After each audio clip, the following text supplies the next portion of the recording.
My husband left my father's funeral to go on a trip with his mistress, but at 3:00 a.m., I received a text from the father I thought was dead. I am still alive. Come to the cemetery quietly. Today I want to tell you the story of my life. A story that still gives me goosebumps. Before getting married, I thought I was the luckiest woman in the world. My future husband, Ethan, and I had been dating for 3 years. Enough time to believe our love was destiny. Ethan was kind, attentive, and always seemed to put my needs above anyone else's. His mother, Eleanor, showered me with praise the first time we met. "Sweetheart, you have such a radiant face and speak with such elegance. I am absolutely delighted with you." Hearing that, my heart bloomed and I felt truly blessed. Back then I told my father, CEO Richard Sterling, "Dad, if I marry Ethan, I will live a peaceful life." My father just smiled sweetly. "If you are happy, I am happy. But when you get married, try to be a little selfish for your own good. Do not live your life just enduring things." I laughed, thinking my father worried too much. In front of me, he had always been impeccable, a perfect and eloquent man. After the wedding, following a family tradition of theirs, I moved into my in-laws' house. The house where Eleanor lived was a grand historic family estate in Greenwich, Connecticut, remodeled with a stately touch. Although beautiful on the outside, the first time I set foot inside, a strange chill ran down my spine. I calmed myself, thinking it was just the unfamiliarity of my new life. But as they say, time reveals all truths. After a few weeks of living there, I realized that the chill was not a product of my imagination. Eleanor's attitude changed overnight. At first, she called me her sweet girl, but the next day I became Claire. And a few days later, the comments began. "Claire, can you wash these plates a little cleaner? Claire, why does it take you so long to do anything?" The tone itself was not harsh, but the intention was as sharp as a needle. Anyone who has been in a similar situation will understand. There are words that hurt more than a physical blow. My husband, Ethan, transformed into a completely different person from the man I fell in love with. There were no more text messages asking if I had eaten. There were no more affectionate looks. When he got home from work, he locked himself in his room and did not come out. If I knocked on his door for dinner, he answered with annoyance. Even on the days he dined out, he lied, saying, "The meeting ran late." I knew, but I did not say anything. A woman in love tends to be weak. I thought that if my husband worked so hard, I should be able to endure these little things. I remember a rainy afternoon when I rushed to bring some blankets to my mother-in-law, who was always cold. Seeing me, she said, "I am not asking you to do everything, but this house has its own way of doing things. A daughter-in-law must have the initiative to do things without being told. Nobody likes an idle person." I gritted my teeth and replied with a smile. "Yes, ma'am, I will keep that in mind." I felt a tightness in my chest. I worked all day at my corporate job and rushed home to prepare dinner. I was never idle, but I did not want to worry my parents, so I endured it. My father used to tell me that being too good is not always a virtue, but if you are okay with it, then it is fine. Up to that point, I believed that if I was patient, my in-laws would eventually appreciate me, but no matter how hard I tried, that connection never arrived. The distance with Ethan became more evident every day. His phone was always face down, and if I entered the room, he locked it instantly. Once I carefully asked him, "Are you hiding something from me?" He snapped back, "Do not start drama." From that day on, we lived like strangers in the same house, each locked in our own world. I told myself it was just an adjustment phase, that everything would return to normal, but the situation only worsened. One day, while bringing fruit to my mother-in-law's room, I heard her talking on the phone. She is so absurdly naive. Who knows how long she will last in this house? From the other side of the door, I felt my heart stop. It was not that she was speaking ill of me that made me sad, but realizing that my hopes had been in vain. Despite these incidents, I thought they were small tests. I was young, hopeful, and believed in the value of the word family. Not in my worst nightmares could I have imagined that all of that was just the prologue to the tragedy about to unfold. I did not know that a dark abyss was opening before me, one that would swallow my life completely and destroy my faith in marriage and in people. If I had known, I never would have continued down that path. But I guess that is life. You can measure the depth of a river, but you cannot fathom the human heart. And everything began to crumble on the day I least expected it. That morning the sky was overcast, a bad omen. While I was making breakfast, my phone rang incessantly. It was Peter, my father's chauffeur of many years. Normally a very calm man. That day his voice trembled. Mrs. Miller, please stay calm. Mr. Sterling, Mr. Sterling has been in an accident. I froze, and everything went dark. I did not even hear the clatter of the silverware falling from my hands. I kept asking questions, but my mind was blank, like it was stuffed with cotton. Only the word accident echoed in my head.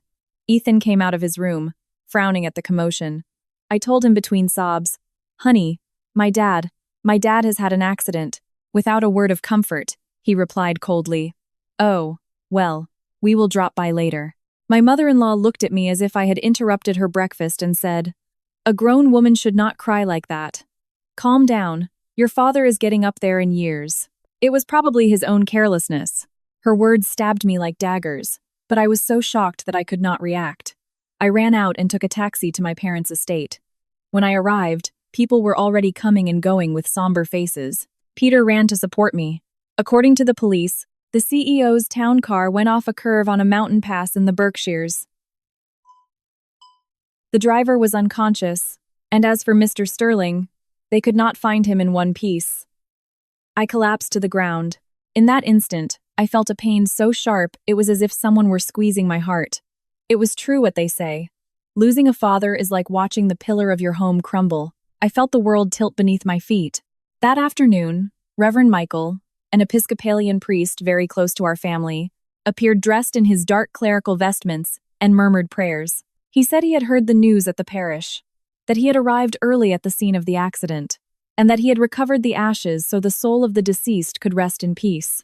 My hands trembled as I looked at the white urn on the altar.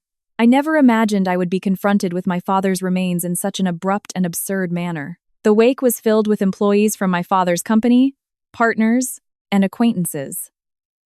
The funeral was grand, worthy of a businessman of his stature. The scent of lilies permeated everything, and the line of people offering condolences seemed endless. But amidst all the floral wreaths and compassionate looks, I felt incredibly small and lonely. I was cold to the bone, as if that urn had absorbed all the heat from my body. I hoped Ethan would be by my side, that he would hold my hand, but he did not show up all day. He did not answer my calls or my text messages. I tried to excuse him, thinking he was busy with an important meeting. Then I heard some employees whispering behind me. "But what is Ethan doing in Cabo San Lucas during his father-in-law's funeral? Did you not see it? He looked pretty cozy with a young woman." I turned my head. On their phone screen, I saw a photo of Ethan smiling ear to ear with his arm around the waist of a young woman at a beach resort. It was from that very day. At the same time, they were mourning my father. I felt a dull blow to my head. I grabbed onto a chair to keep from falling. I could not believe it. I, who had loved him so much, who had put all my faith into that marriage, I went back inside to hide the humiliation burning within me. My mother-in-law, seeing my pale face, shot me a look and said, "Ethan is an adult. He has his own life. Do not make a scene at the funeral." Her words were salt in the wound. My lips trembled as I managed to smile. I just wanted to know where he was. My mother-in-law crossed her legs and calmly poured herself a drink. "He is on vacation. He needed to de-stress. He has been working very hard. Besides, you are handling the funeral perfectly, right?" The night progressed, and the attendees began to leave. I sat by the altar looking at my father's portrait and wept inconsolably. Reverend Michael came and went through the house reciting prayers, but his eyes slid toward the donation envelopes as if he were calculating. Around 3:00 a.m. Exhausted, I curled up on a sofa, shivering under a thin blanket. My tears had not yet dried when my phone vibrated once. I picked it up. It was an unknown number. The message had few words. "Claire, it is Dad. I am not dead. Come to the family cemetery. Quietly. Do not tell anyone." A chill ran down my spine. My eyes widened so much I almost dropped the phone. I read every word over and over, trembling from head to toe. It was undoubtedly my father's writing style. The use of spacing, the way he called me, there was no doubt. A knot formed in my throat, and my heart beat as if it were going to burst. My father was alive. I stood up as if I had been struck by lightning. That short message danced in my mind, each letter like a blade piercing my heart. How could he be dead? But a part of me, my instinct, knew it was him. Anyone could imitate his style, but not to the extent of reproducing his characteristic pauses, his punctuation, his way of phrasing sentences. My hands trembled so much I had to hold onto the arm of the sofa to keep from falling. At that moment, the house was in a sepulchral silence, broken only by the whistling of the wind slipping through the cracks of the old wooden doors and the rhythmic sound of Reverend Michael turning the pages of his prayer book near the altar. The heavy scent of lilies turned my stomach, and my head was in chaos. Calm down, I told myself. If my father was really alive, it meant someone wanted the world to believe he was dead. And that meant the accident had not just been an accident. I swallowed hard and stood up silently. As soon as my feet touched the floor, my mother-in-law slightly opened her bedroom door. Her gaze was sharp as a knife. "Claire, what are you doing awake at this hour?" I startled and replied, "Ma'am, I have a headache and wanted to get some fresh air." She examined me from top to bottom and said severely, "Do not wander around the house at night. At a wake, you must avoid bad omens." I lowered my head, but inside, my heart was burning. I went back to the sofa and pretended to lie down, waiting for her to close the door. When the sound of her slippers faded, I opened the phone again. The message was still glowing on the black screen. I held my breath and decided to contact the only person I could trust right then, my father's loyal executive assistant, Mark. I sent him a text asking him to meet me discreetly in the backyard immediately. 5 minutes later, Mark appeared. His face was pale from the sleepless night. He looked at me with concern. "Ma'am, what is wrong? Why did you call me so urgently? You scared me." I showed him the phone. Upon reading the message, his eyes widened. "It cannot be. I do not have this number saved, but this is definitely the CEO's way of writing," I said in a low, trembling voice. "Mark, do you remember that last night you said the security camera at the cemetery was flickering? You suspected someone had tampered with it." Mark nodded quickly. "Yes, that is right. When we went to the estate to leave the floral tributes, the camera flickered as if something was blocking it or someone was standing in front of the lens." I stared at him. "Then, if my father is alive, it means someone tried to kill him and wants the world to believe he is dead." Mark swallowed hard. "Ma'am, what are you going to do?" I exhaled and answered with a single word. "Go." And the two of us stealthily opened the back door. The moon was hidden by clouds, and the night was freezing. The family cemetery was behind a small hill a few hundred yards from the house. But in that atmosphere of mourning, the path felt much more unsettling with the sound of insects and the prayers floating from the house. As we approached the cemetery, Mark grabbed my arm. "Ma'am, I just checked the footage again. There is an interval of exactly 1 minute where the screen goes black. It coincides with the time you received the message." I felt the hair on my arms stand up, and my heart beat furiously. I looked around, but I only heard the rustling of the leaves in the wind. The cemetery was in shadows. The only light was the faint yellowish glow of a small lamp burning in front of a stone statue of an angel. And then I saw it. The freshly dug grave with my father's name, Richard Sterling, engraved on the headstone.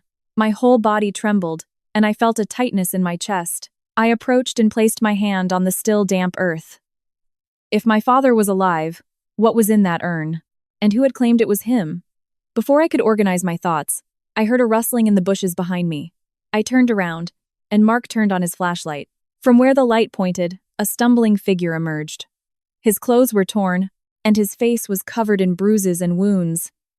But his eyes were the same eyes I had seen for over 20 years. "Dad." The word barely came out. I ran toward him as if my life were collapsing at that very moment. I hugged him tightly, feeling my hot tears fall on my hand. My father panted and said in a hoarse voice, "Claire, it is me. I am still alive. Those bastards tried to kill me. Listen to me carefully." I cried silently, terrified that someone might hear us. "Dad, what happened? Who did this to you?" He squeezed my hand and, with his last bit of strength, pronounced every word. "Ethan and his mother are not who you think." I felt as if my heart were ripped from my chest. I did not completely understand his words in that moment, but I had a visceral certainty. My in-laws had not only been cruel to me, they had also been cruel to my father, and everything I had considered a tragedy was barely the prelude to what was to come. I stood paralyzed in the middle of the cold cemetery. I still hugged my father, fearing that if I let go, he would disappear.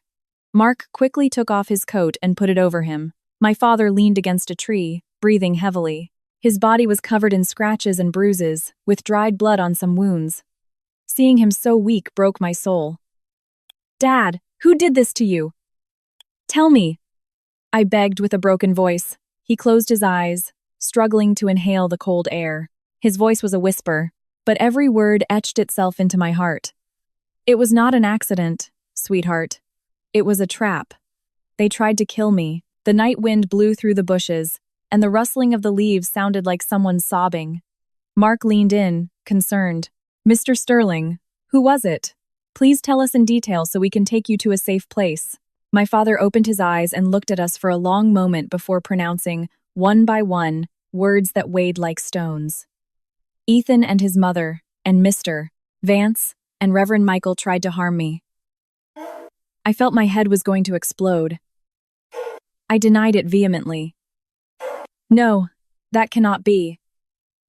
My mother-in-law and Ethan would not do something like that. Dad." My father raised a hand and placed it on my head. His voice was deep, a mixture of disappointment and pain. "Claire, you still trust people too much. Eleanor and Ethan only care about their own interests. I discovered they were embezzling company funds and leaking contracts. Before I could act, they attacked first." He paused, breathing with difficulty. His voice was raspy, as if his throat were injured. "Mr. Vance devised the plan to fake a car accident and send an unidentified body to the crematorium. Reverend Michael would take care of receiving the ashes and the paperwork. That way, everyone would believe I was dead." I bit my lip. I tasted the metallic tang of blood, but I felt nothing else. Every word from my father was a hammer blow that destroyed the naive faith I had in my in-laws. "But how did you escape, Dad?" My voice was a trembling thread. Leaning against the tree, he slowly reconstructed his memories. "Right before the car went off the cliff, I felt something was not right. I yelled at the driver to brake, but he was already drugged. The car lost control and slid toward the edge of the road. With the impact, I was thrown out. I brought a hand to my chest. Just imagining the scene made me feel like I was going to pass out. I fell unconscious in the brush at the bottom of the ravine. Luckily, a local who went out early to set bird traps found me and saw I was still breathing. They took me to a makeshift cabin, gave me water, and did some basic first aid, but I could not reveal my identity. I was afraid they would come back to finish the job." Mark gritted his teeth.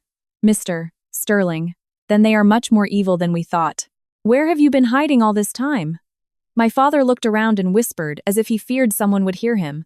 "In the woods behind the cemetery. During the day I hid, and at night I came out to keep watch. Today, seeing the funeral at your house and my photo on the altar, I knew their plan had almost succeeded."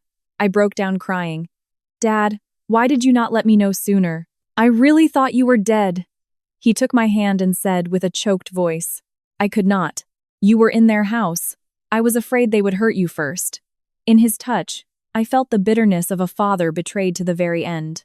A man who had lived his whole life with integrity, who had helped countless people, only to receive a stab in the back from those he had treated best. Mark nodded with determination. "Mr. Sterling, you cannot stay here. I will take you to an old warehouse we have behind the manufacturing plant. No one will see you there, and you will be safe." My father looked at me as if waiting for my response. I wiped my tears and said, "I will take care of you, Dad. I will protect you no matter what." In that instant, I realized I was no longer the submissive and patient daughter-in-law. I had to face the truth. My in-laws were not just cruel. They were people who had tried to take my father's life, who wanted to strip my family of all their assets and their power. I walked, holding my father step by step through the light mist. With every step, I swore to myself that I would never let them trample me again. We took my father to the safe shelter. While Mark tended to his wounds, I watched him with a storm raging inside me. I knew my life had reached a point of no return, and before me lay a war I never thought I would have to fight. A war against the very people who once called me family. When I helped my father into the old warehouse behind the plant, a place where time seemed to have stopped, my heart pounded. The walls were stained, and a faint yellow light flickered. Mark, my father, and I sat for a moment to calm down. The smell of the antiseptic Mark applied to my father's wounds mixed with the cold air seeping through the cracks, creating a piercing odor. My father took my hand and said in a hoarse voice, "Claire, from now on you must be extremely careful. Go back to your in-laws' house and act as if you know nothing. Like always, no one must suspect that you know anything." I nodded. but inside me grew a fear I had never felt before. Every breath, every look in that house terrified me. Everything I had naively believed in terrified me. Mark added, "Tomorrow I will bring medicine, food, and more blankets. Mr. Sterling needs to rest for a few days. Do not worry, ma'am. I will take care of him." My father sighed and patted Mark on the shoulder. "Mark, I will never forget this. And you, Claire, if I am alive, it is thanks to the two of you." I placed my hand over my father's in silence. My heart felt as heavy as a block of lead. I had never wanted morning to come so badly. I had to return to my in-laws' house before anyone noticed. When dawn began to break, a fog covered the dirt road outside the plant. I put on my coat and pulled down a hat to cover half my face. Sneaking through the back door, my heart beat like a drum. If my mother-in-law or anyone in the house discovered I had been out all night, everything would be ruined. I walked a little and stopped, panting. Silver streaks began to appear in the sky, and the neighborhood roosters started to crow. The cold air on my face helped me think more clearly. You have to act perfectly. No one, absolutely no one, can suspect that you came from the cemetery. When I stealthily entered the house, the wall clock read 5:15. The kitchen was dark. The only sound was my mother-in-law lifting the lid of a pot. Seeing me, she froze. Her piercing gaze swept over me from top to bottom, looking for something out of place. "Claire, are you just coming in now?" Her voice was as sharp as vinegar. I lowered my head and replied, "Yes, ma'am. I was in the backyard. Last night I felt awful and could not sleep. I went out for a little walk, and now I feel better." She snorted and continued chopping scallions.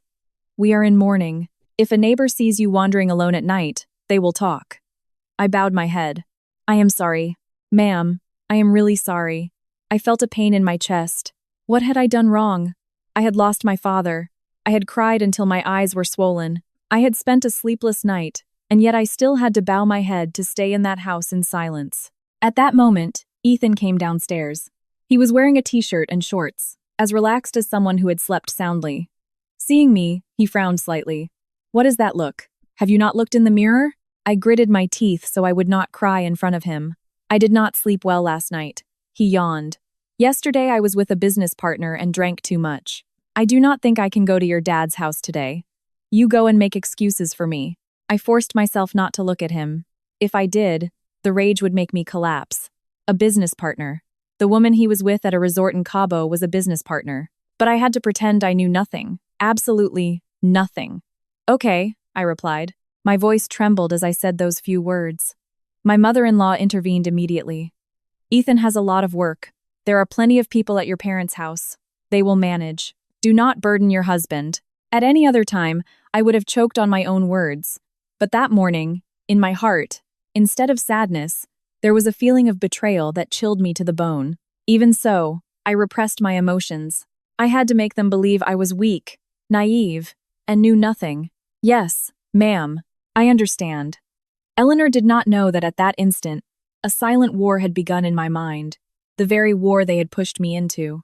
During the funeral service that morning, I greeted the guests. My eyes were swollen, but I did not lower my guard for a second. Reverend Michael had arrived early, fingering his prayer book and reciting prayers. His compassionate expression seemed incredibly hypocritical. He hovered around the altar, collecting donation envelopes as if it were the most natural thing in the world. Seeing him gave me chills. He himself had brought my father's fake ashes to that house. He had lied without blinking in front of hundreds of people. He was an accomplice to an attempted murder, and now he was there posing as a venerable priest. The indignation choked me. My father was alive, hiding to save his life, and those who tried to kill him were so calm right in front of me. I promised myself, "Claire, from today on, you are no longer the good daughter-in-law. You will make them afraid to even look you in the eyes." But to achieve that, I first had to pretend to be extremely weak, naive, and harmless. Only when they lowered their guard could I strike where it hurt the most.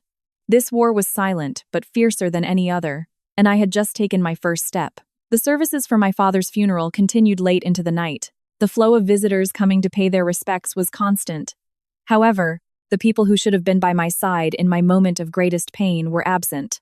My husband, Ethan, traveling with his mistress, and my mother-in-law, Eleanor, who, although present, was as cold as an iceberg. As evening fell, I pretended to be exhausted and said I was retiring to my room to rest. My mother-in-law examined me from top to bottom and then handed me a cold, wet towel. Here, Claire, wipe your face to bring down the swelling. If people see you like this, they will think we are mistreating you in this house. Her voice was softer than usual, but her gaze was sharp as a razor. I knew she was testing me. I lowered my head, accepted the towel, and answered softly, "Yes, ma'am, thank you." Once in my room, I carefully closed the door. My heart was pounding, about to burst. I had spent the entire day tense, playing the role of a fragile daughter-in-law. But I had to stay strong. My father was hiding. I did not know how far those who wanted to harm him would go. I sat on the bed and took a deep breath. Mark had sent me a message saying my father was asleep and his condition was stable. As long as he was safe, I could keep going. Just as I was about to lie down, I heard voices coming from my mother-in-law's room. They were speaking in low voices, but the old structure of the house let the sound through clearly, and every word reached my ears. "Are you sure she still does not suspect anything?" The voice that answered was Ethan's. I froze. When had he returned? "She is too stupid to notice anything, Mom. She is too busy crying at the funeral to realize anything." My hands gripped the quilt until my knuckles turned white. My mother-in-law laughed with disdain. "If she were smart, do you think I would have accepted her as a daughter-in-law? Do not worry, this needs to be wrapped up. It would be a shame if that company did not become ours." I felt my blood boil. Not only had they tried to kill my father and abandon me in my worst moment, they also spoke of me as if I were a simple tool. Ethan continued with total unconcern. "But Mom, is the cremation certificate legit?" Then another voice joined the conversation. A voice so familiar it made the hairs on the back of my neck stand up. "It was Reverend Michael," he whispered. "I have handled everything. The ashes were delivered according to procedure, so no one can verify anything. There are plenty of unidentified bodies. We just had to find the right time for the cremation." I had to cover my mouth tightly so as not to scream. It was him. He had swapped the ashes of a stranger for those of my father. My mother-in-law lowered her voice. "Reverend, you have done a good job. When all this is over, we will not forget your help, but you must be discreet." Reverend Michael let out a chuckle. "With a parishioner as generous as you, do you think I would be stupid enough to ruin everything?" My hands and feet went cold. He was someone who had received a lot of help from my father, and now, simply for money and personal gain, he had sided with those who wanted to take his life. Ethan lowered his voice. "If Claire finds out about this, we are finished," my mother-in-law replied instantly. "And how will she find out? She bought it hook, line, and sinker that the ashes the Reverend brought are authentic, more than she believes in herself. Let her cry for a few days. She will get tired and move on." Ethan scoffed. "You are right, Mom.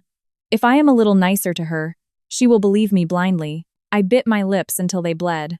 All of Ethan's tenderness and consideration over the years had been a farce, and my mother-in-law saw me as an easy-to-manage servant. They never considered me part of the family. Reverend Michael's voice spoke again. "But remember, you still have not taken control of the company. If the old power of attorney documents from CEO Sterling appear, his daughter will have inheritance rights. We have to get rid of that girl."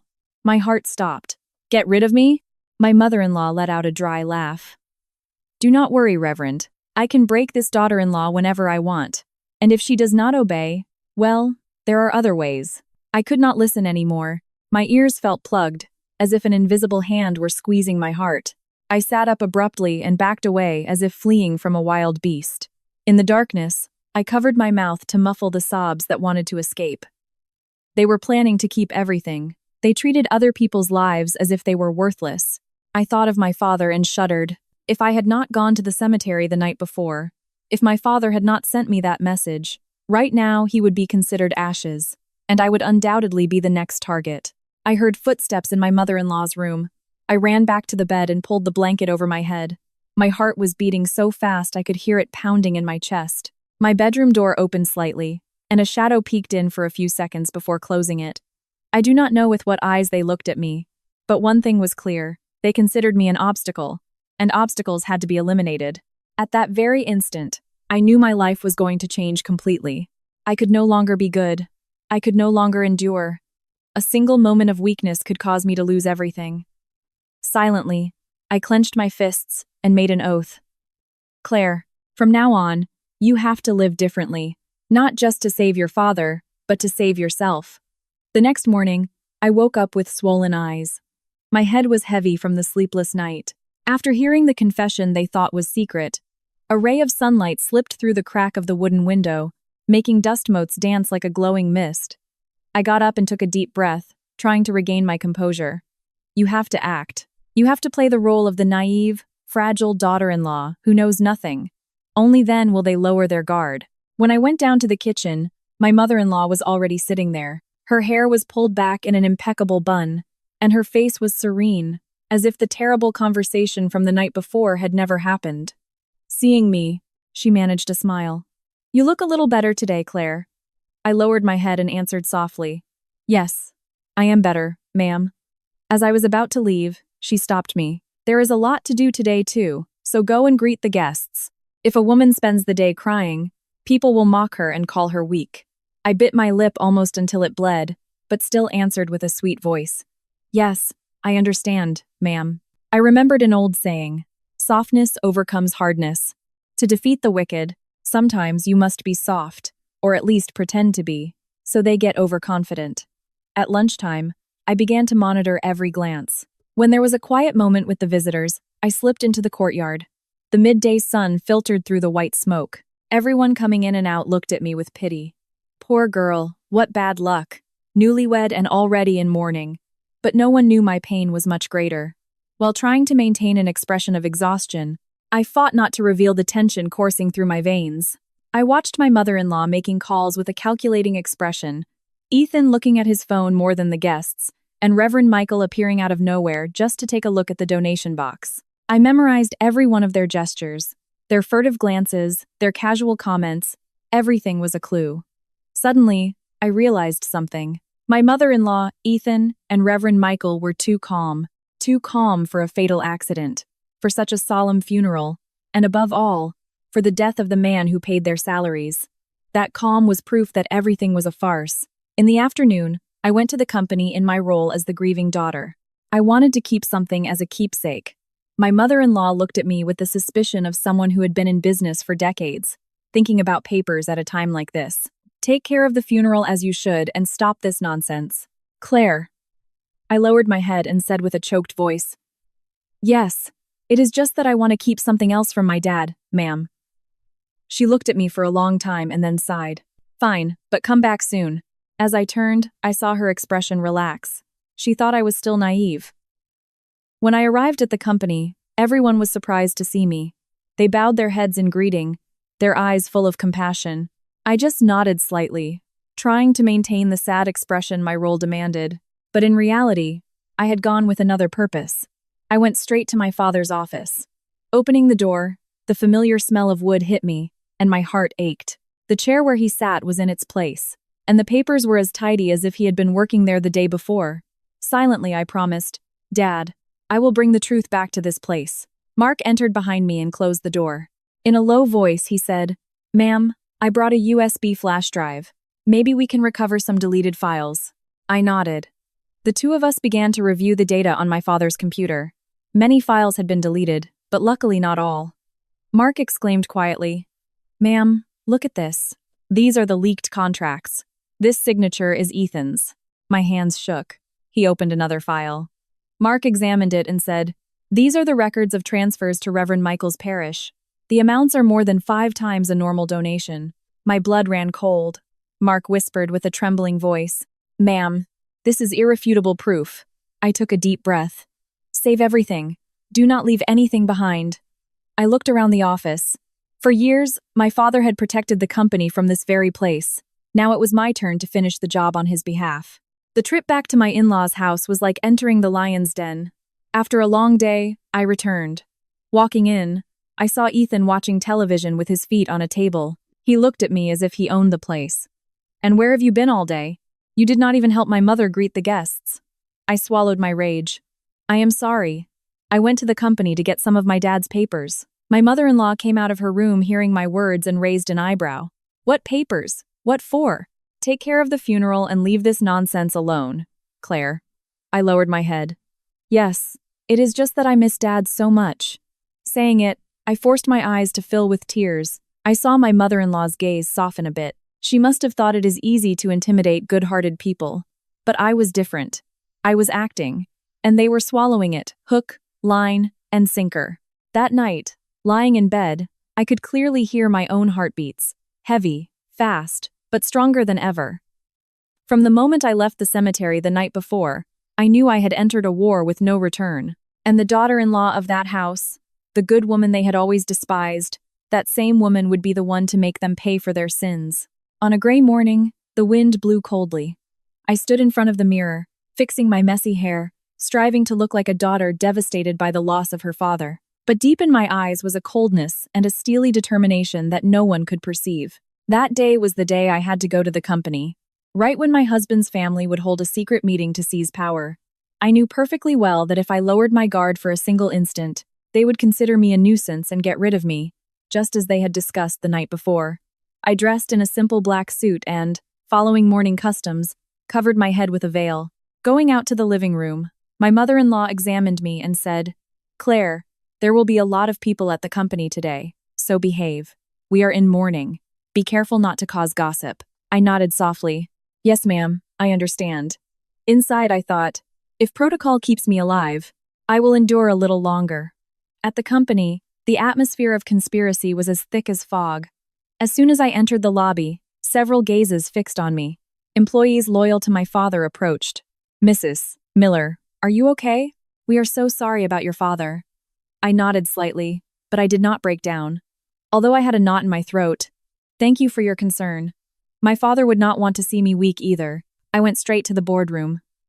The door was ajar, and from inside the cold voice of Ethan could be heard. "Even though the funeral is not over, the business cannot stop. As family, I will temporarily assume leadership." I stopped for a few seconds in front of the door, took a deep breath, and pushed it open. The squeak of a chair broke the silence, and several people startled. Ethan saw me and was stunned for an instant, but quickly regained his composure. "Claire, what are you doing here? You are in mourning." I looked at him. My eyes reflected sadness, but the sword in my heart was sharp. "Continue, please. I want to hear what is so urgent for all of you, when it has not even been a week since my father's death." The room fell silent. No one expected me to appear at that moment. My mother-in-law, sitting at the back, paled slightly but forced herself to raise her voice. "Claire, this is company business. It is not a place for you to interfere."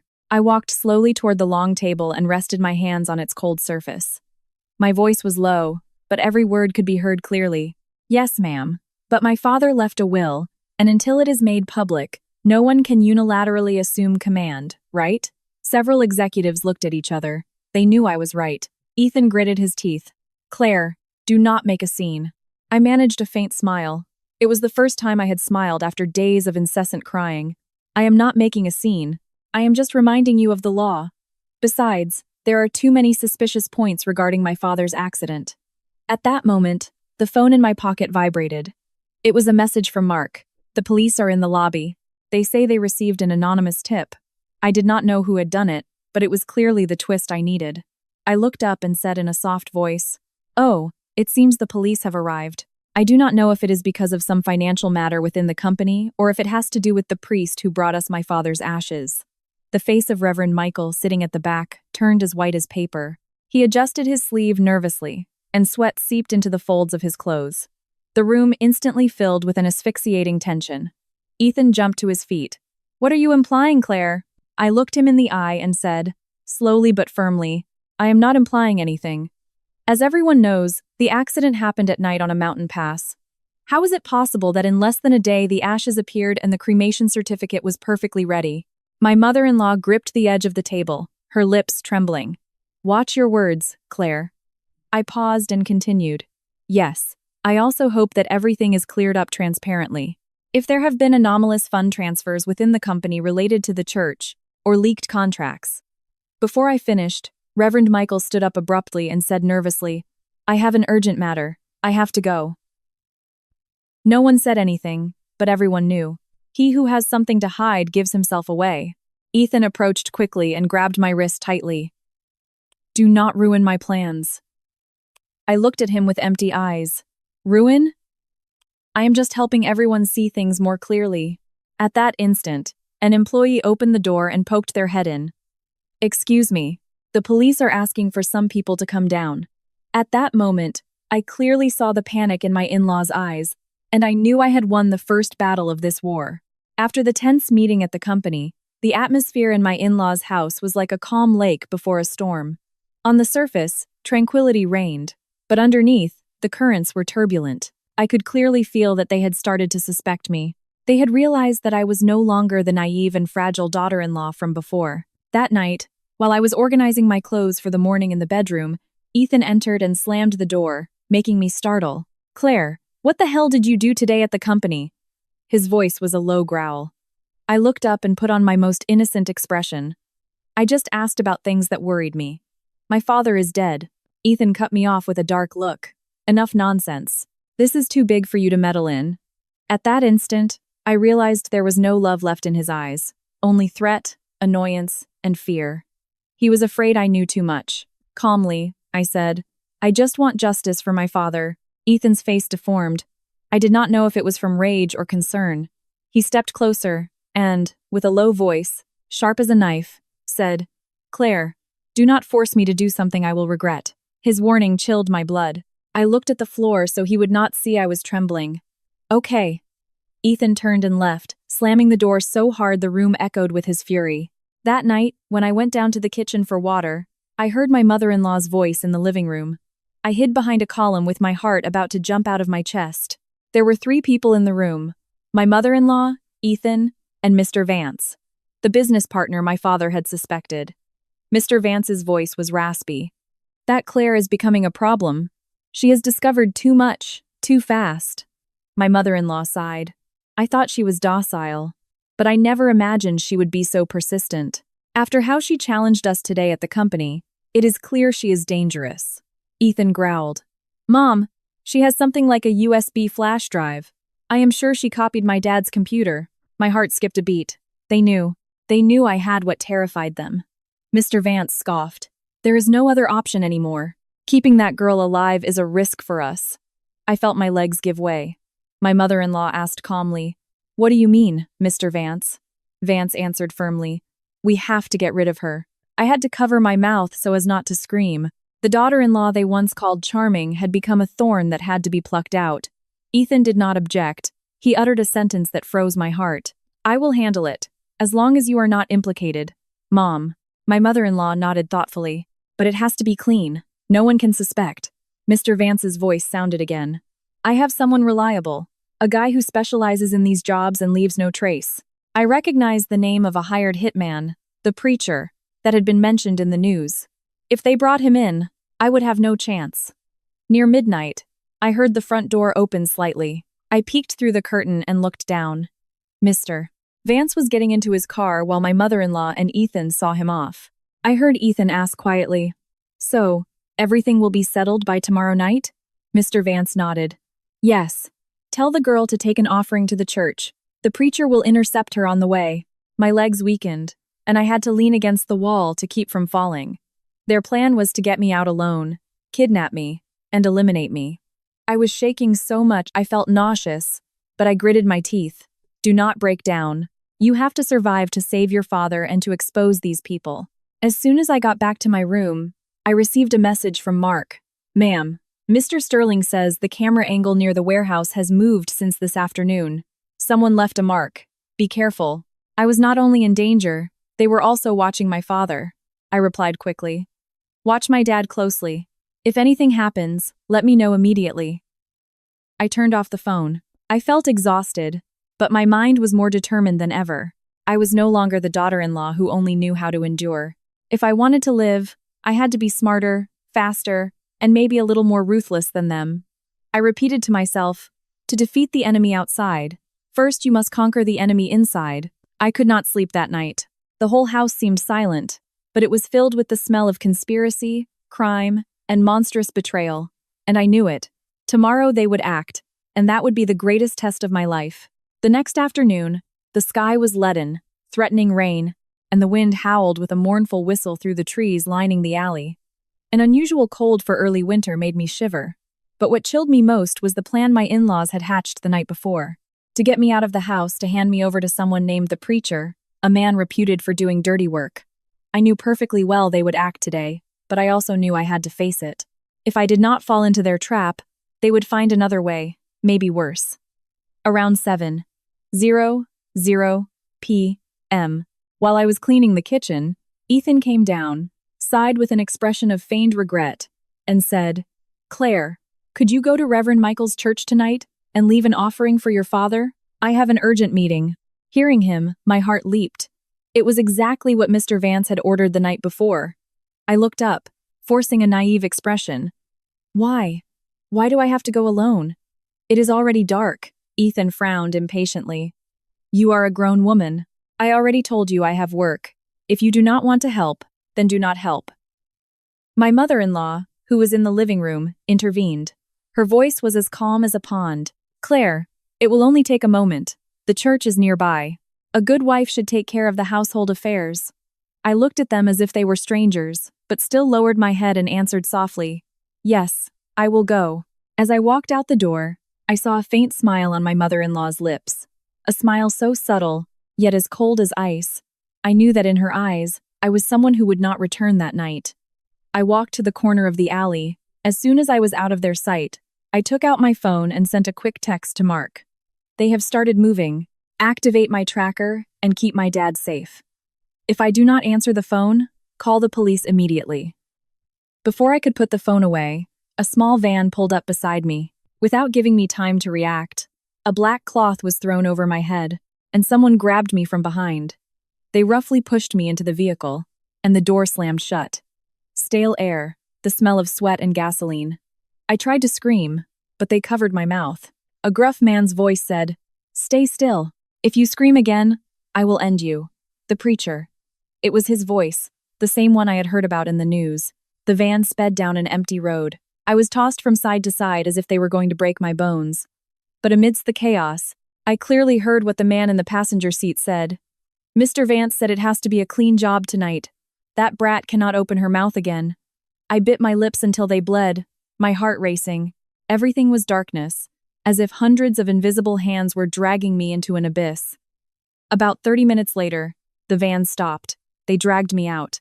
It smelled of insects, damp earth, old fabric. We were in an abandoned warehouse. Well, when they pulled the cloth off my head to reveal fierce faces under a dim, gloomy yellow light, I trembled, not from fear, but from rage.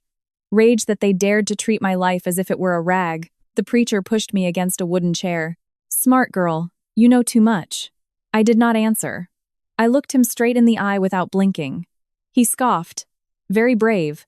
But it will not do you any good. Today is your last day. The warehouse door opened, and my mother-in-law walked in. Behind her, Reverend Michael with his dark vestments. His face was pale, but his eyes were cunning. And finally, Ethan entered. The three people who were once my family showed their true faces in the darkness. My mother-in-law crossed her arms and stood in front of me. Claire, you have disappointed me deeply. I laughed. No, what happens is that I have become a nuisance to you, Reverend Michael said anxiously. That girl knows about the ashes. She knows too much. If we do not get rid of her, everything will collapse. I turned my head toward him. A man of God who swaps ashes and covers up a murder. How can you pray and ask for others? He took a step back, livid. My mother-in-law slammed the table. Enough nonsense. You have become insolent since you learned the truth. You thought you were very smart, but you are nothing more than trash that my son and I picked up. Ethan walked over and grabbed my chin tightly. Claire, I warned you. You should have kept quiet. I looked at him with empty eyes. You have only ever been docile with your mother. With me, you have been nothing but a coward. Just as Ethan raised his hand to hit me, I pressed a small button hidden under my belt. The tracker Mark had installed was activated. In the distance, the engine of a vehicle approaching at high speed could be heard. Footsteps, shouts, the warehouse door was kicked down, and the light of flashlights blinded us. A police officer's voice thundered, Nobody move!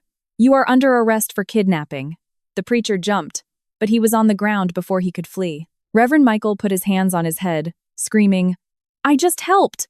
They forced me! My mother-in-law was so pale she could barely stand. Ethan was subdued so quickly he could not say a word. The warehouse turned into a scene of chaos, and all the secrets were exposed on the spot. Phones, ledgers, transaction records. Everything fell into the hands of the police in a matter of minutes. I was still sitting with my hands tied, but my tears were not of fear, but of relief. I had survived. I had been saved. And in the end, they themselves had handed the evidence over to the police.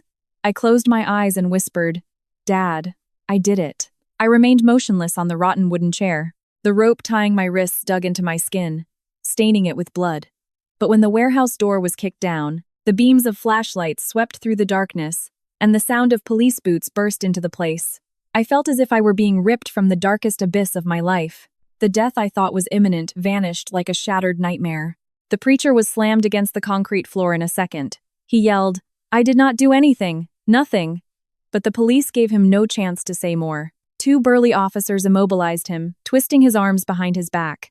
Ethan stood paralyzed, his face pale, drops of sweat on his forehead. He opened his mouth, but no sound came out, until the cold handcuffs clicked on his wrists. He looked as if he had been struck by lightning. My mother-in-law stumbled backward, clinging to the edge of a table with trembling hands. I had never seen her so broken. She only stammered, "No, it was not me. I just... But her excuses were drowned out by the voice of an officer reading her rights. Reverend Michael almost fell to his knees. He was trembling so much. His vestments looked ridiculous in that scene. He squeezed his hands, muttering senseless prayers. Oh God, I just helped. They forced me." The police immediately confiscated his phone and a folder of documents they pulled from the cloth bag he carried. An officer reviewed some papers and looked up with a piercing gaze. "There is a ledger here, too. Transfers from the accounts of Mr. Vance, Eleanor Miller, and Ethan Miller. How do you explain this money?" Reverend Michael's face turned cerulean.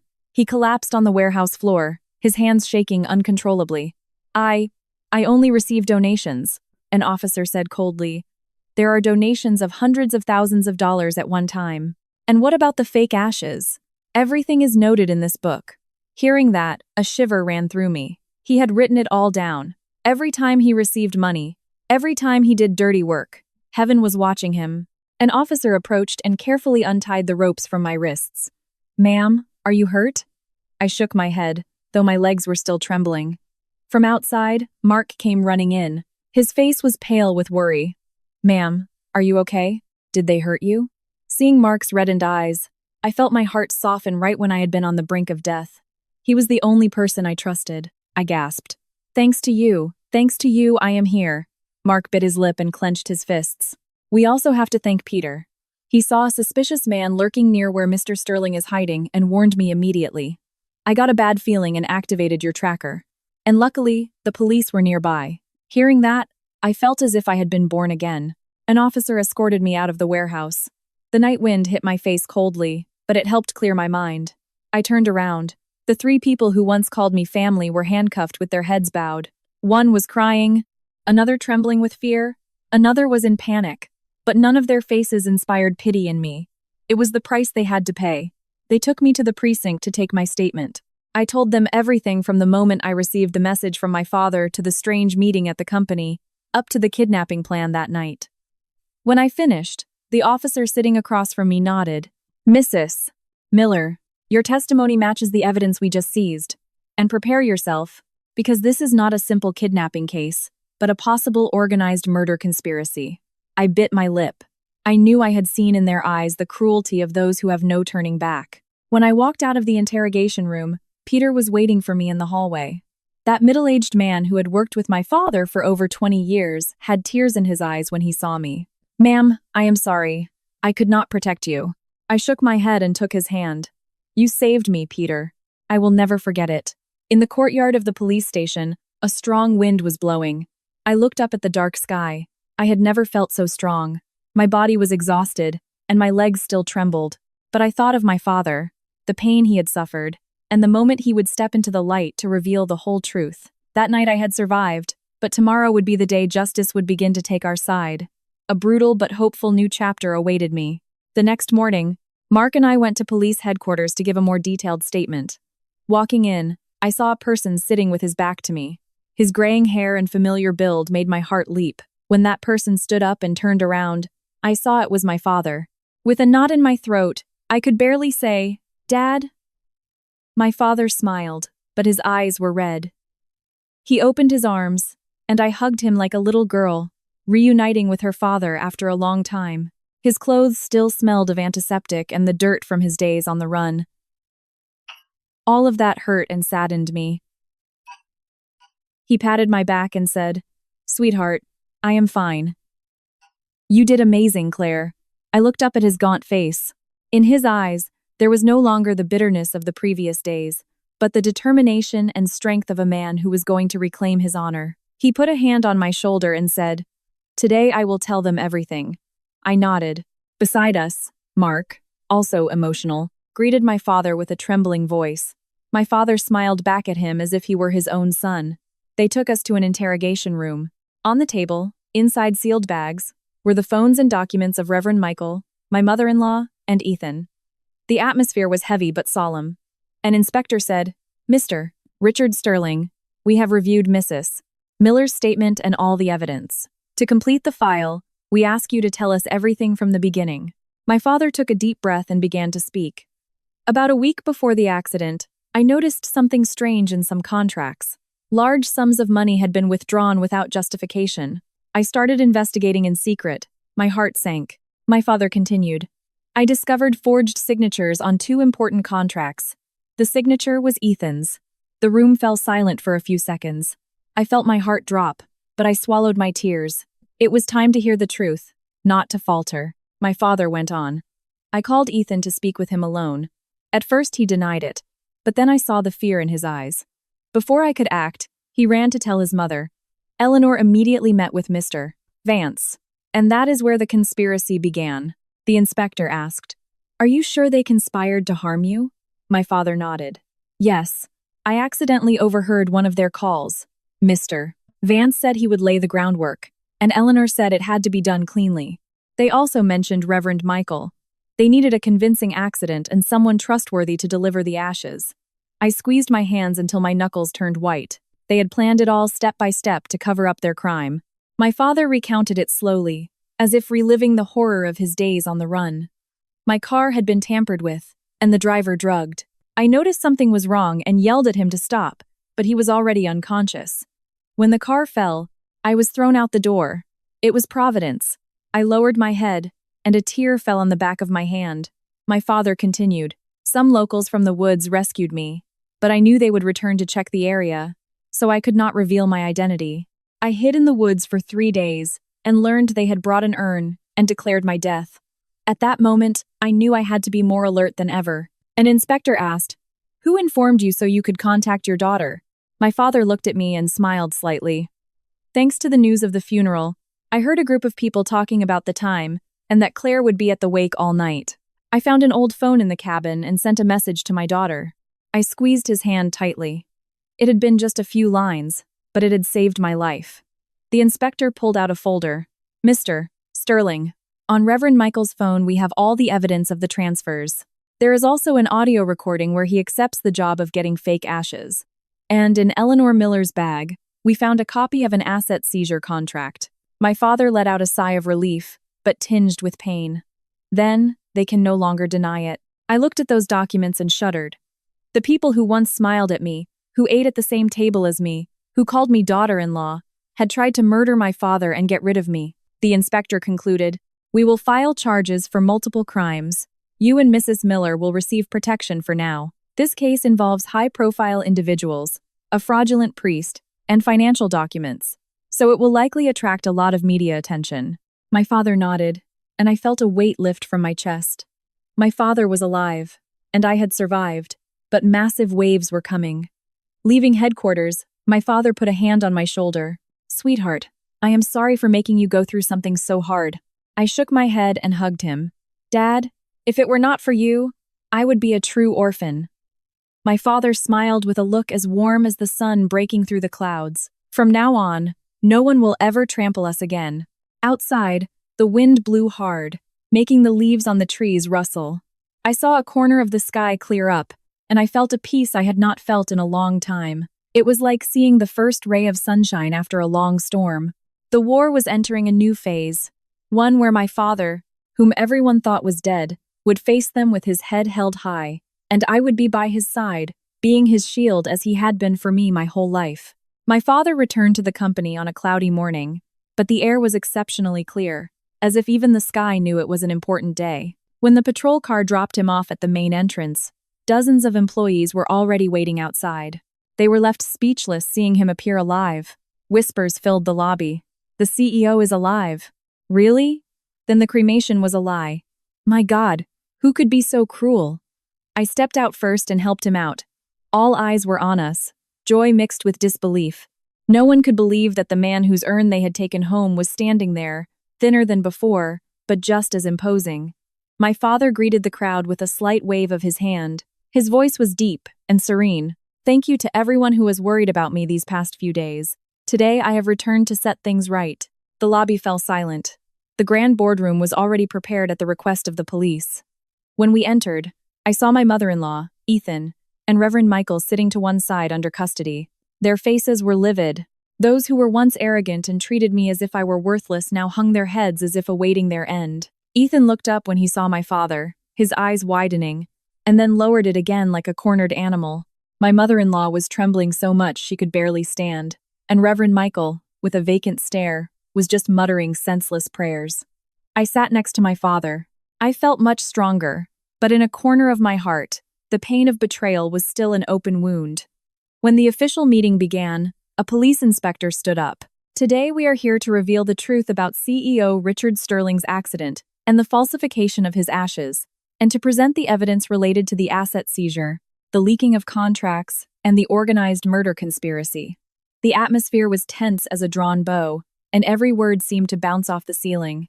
My father stood up and walked slowly to the front. He rested his hands on the podium and looked one by one at the employees who had been with him since the company's founding. I, Richard Sterling, never imagined the day would come when I would have to stand before you in these circumstances. He paused as if a knot were forming in his throat.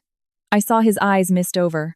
I was the victim of an attack. It was a planned accident, and the most painful part is that the culprits were people I once trusted. The room filled with gasps of astonishment, and many people covered their mouths in disbelief. The inspector presented a folder with documents. This is proof that Eleanor Miller, Ethan Miller's mother, conspired with Mr. Vance and Reverend Michael to cover up the attempted murder of CEO Sterling. They used an unidentified body to create fake ashes. An employee burst into tears. How could they do that to the CEO? My father turned and looked directly at Ethan. In his eyes, there was no rage, only a profound disappointment. Ethan, I considered you a son, but out of greed you forgot even the most basic principles of being a human being. Ethan lowered his head. I saw his shoulders shaking slightly, but I did not know if it was out of regret or fear. My father continued. And you, Reverend Michael, whom I believed to be a moral man, turned out to be a false cleric who has used God's teachings to cover up your own sins. He addressed everyone and raised his voice. Those who have falsified ashes to cover up a crime must be judged by the law. The inspector nodded in confirmation. All those involved are currently under custody and are being investigated according to legal regulations. After presenting the facts, my father pulled a thick envelope from his briefcase. It was something I had seen before in the safe at home. He held it up. And now I wish to make public my new will. The room filled with murmurs again. My father pronounced every word clearly. All my voting rights, my inherited estate, and my shares will be transferred to my only daughter, Claire Sterling. I froze. I did not know my father had prepared all that before the attack. He continued. To Ethan and Eleanor Miller, I officially revoke all their rights and benefits in this company. As of today, they have no relationship whatsoever with this company. From my mother-in-law's side, a sob was heard. She broke down with a cracked voice. Mr. Sterling, I am sorry, but please. My father shook his head. His gaze was sad but firm. Whoever does evil must pay for it. Ethan bit his lip until it bled. Reverend Michael, as if he had no escape, closed his eyes and sighed. All the employees stood up and applauded in unison. It was not an applause of joy. It was an applause because justice was finally being served. I looked at my father with a heart full of emotion. I felt that all the humiliation and pain accumulated in the last few days dissipated a little. My father turned to me and said in a low voice, "Sweetheart, from now on you have to be strong. Not just for me, but for yourself." My eyes filled with tears and I nodded. He was right. From now on, I would live for myself. The meeting ended, But that was just the beginning of the downfall of those who had sided with evil. And I was prepared to make the most important decision of my life. The morning after the will was read, I woke up in my old room in my father's house, but the feeling was completely different. For the first time in weeks, I heard the birds singing in the trees outside, and the sun shining through the window left a soft light on the sheer curtains. The days of waking up with fear, worry, and tension were over. However, my heart was still heavy. Today I had to do something I should have done a long time ago. I returned to what I once considered my home, my in-laws' house, to gather my things and confront Ethan one last time. The old rusty iron gate, the wall covered in purple bougainvillea, everything felt strange. As soon as I entered the courtyard, my mother-in-law ran out of the house. She was still wearing a dark blue robe, her face pale from sleepless nights. She planted herself in my path and, with a look that tried to pierce me, said, "Claire, listen to me." I stopped calmly and, with the bare minimum of courtesy, slightly bowed my head. "Yes, ma'am. Tell me," she gasped. Her voice trembled and pleaded like never before. "I was wrong. I know I was wrong. But this house loved you, and you loved me too. Do not be so cruel." I looked at her. I did not feel anger. Not because I pitied her, but because my heart had already grown cold. What is broken cannot be mended. Spilled water cannot be gathered. Never had a phrase seemed so true to me as in that moment.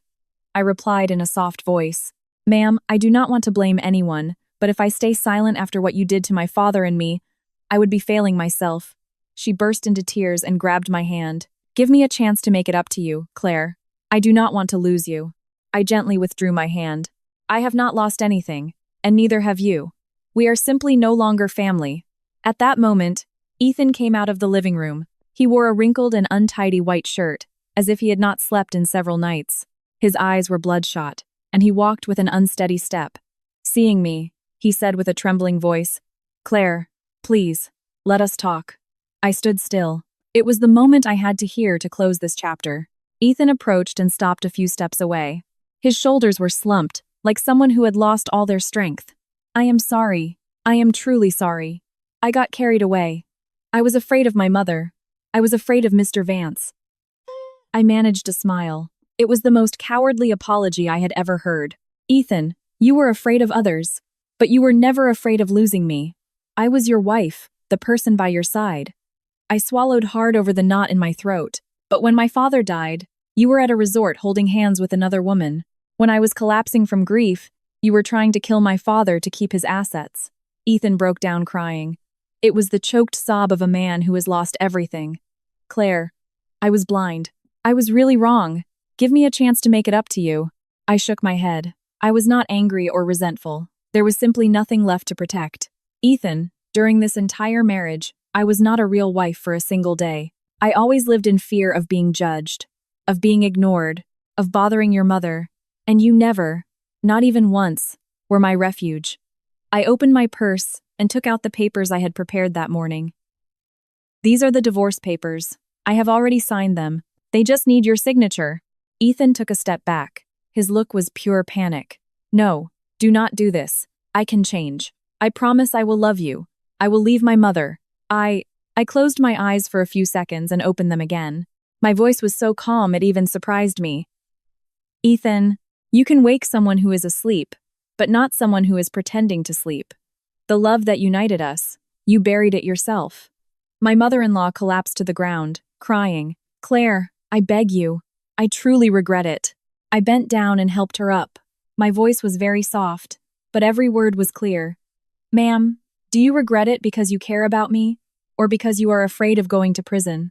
My mother-in-law froze. I stood up and looked at them both, at those two people who were once my family. "I no longer blame anyone, but I have to leave here.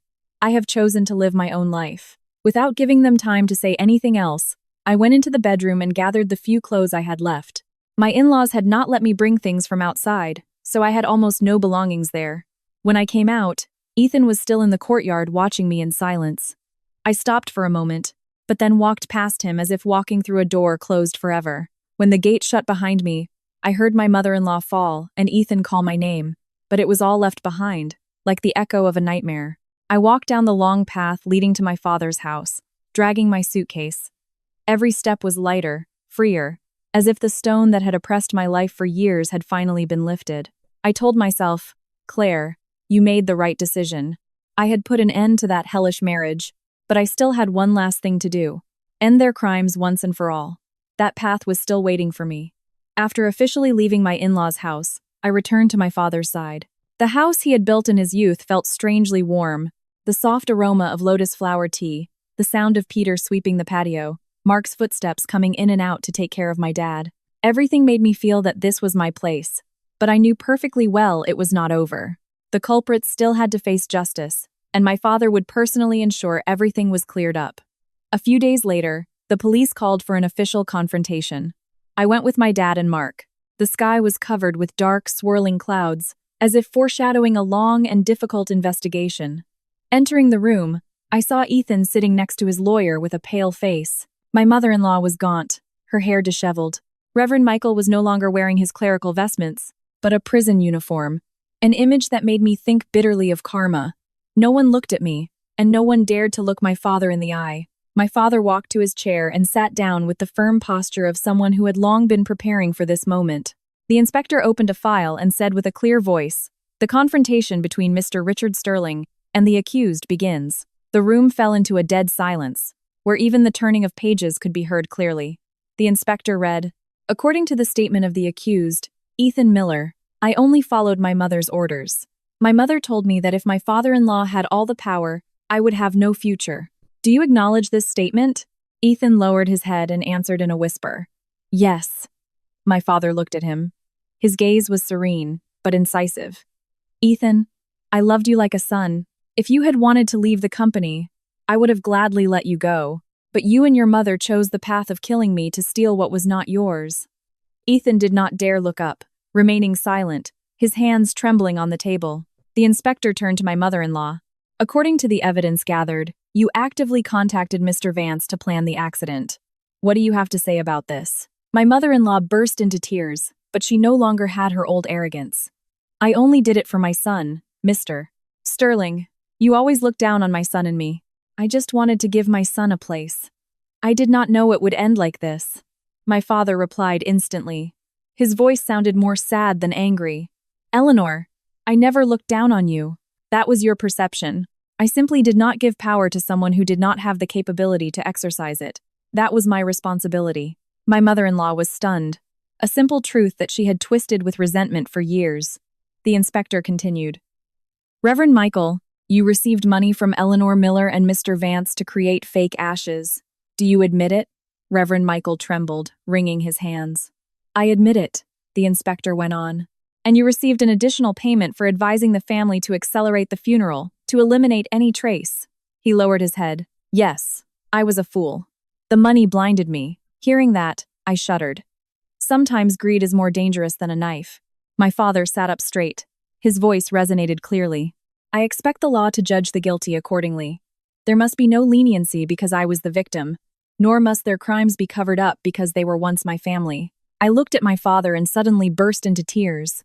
This was my father, a man who had lived his whole life with righteousness and kindness, and who, even on the brink of death, had not lost his dignity. Ethan stood up abruptly. His voice was choked. Father-in-law, please give me a chance. I was wrong. I have no face to look at you. But please, at least reduce my mother's sentence." I turned to look at him. In my eyes there was no trace of affection left, only a tired sadness. "Ethan, when you locked me in that warehouse to kill me, did you think of me?" Ethan froze, grabbed his head, and collapsed back into his chair. The inspector finished taking notes and concluded the confrontation. This case will now move to the prosecution phase for attempted murder, kidnapping, asset seizure, and conspiracy to cover up a crime. His words sounded like the tolling of a bell, confirming the total downfall of those who had allied with evil. My father stood up, turned to me, and said, "Claire, from now on, everything will be resolved according to the law. You no longer have to worry." I took his hand. "Dad, I just want you to be at peace. Let us live quietly, just the two of us." My father smiled sweetly. "Yes, sweetheart, we have weathered the storm." Leaving the room, I turned around one last time. Ethan had his head down, my mother-in-law was sobbing, and Reverend Michael sat dazed, as if he had lost his soul. It was all the price they had to pay. Outside, the sky was beginning to clear. An ray of sunlight illuminated the hallway as if opening a new path in my life. An old chapter had closed, and a new life awaited me. The case for the attack on my father was resolved quickly, and in just over a month, the court handed down its initial verdict. The mastermind, Mr. Vance, received the maximum sentence. Reverend Michael was found guilty of fraud, forgery of documents, and obstruction of justice. My mother-in-law and Ethan were sentenced to prison for conspiracy to commit attempted murder and kidnapping. When I heard the verdict in the courtroom, I did not feel joy or satisfaction. I only felt that the heavy stone pressing on my chest had finally been lifted. Some wounds never heal, but at least justice had sided with the innocent. My father, who sat beside me throughout the trial, maintained a very serene expression. As we walked down the courthouse hallway, he held my hand warmly. Just like when I was little, Claire, I no longer hold a grudge against anyone. Despite everything I have lived through, I still have you by my side, and that is enough for me. I rested my head on his shoulder and felt my heart lighten. A chapter of my life full of darkness had closed, and I was on the threshold of a different future. After that, my father's company regained its stability. He stepped back from daily management, leaving the direction in the hands of the board and assuming only an advisory role. With the shares he had transferred to me, I had decision-making power. But my father was clear. You do not have to do it all. Just live your life the way you want.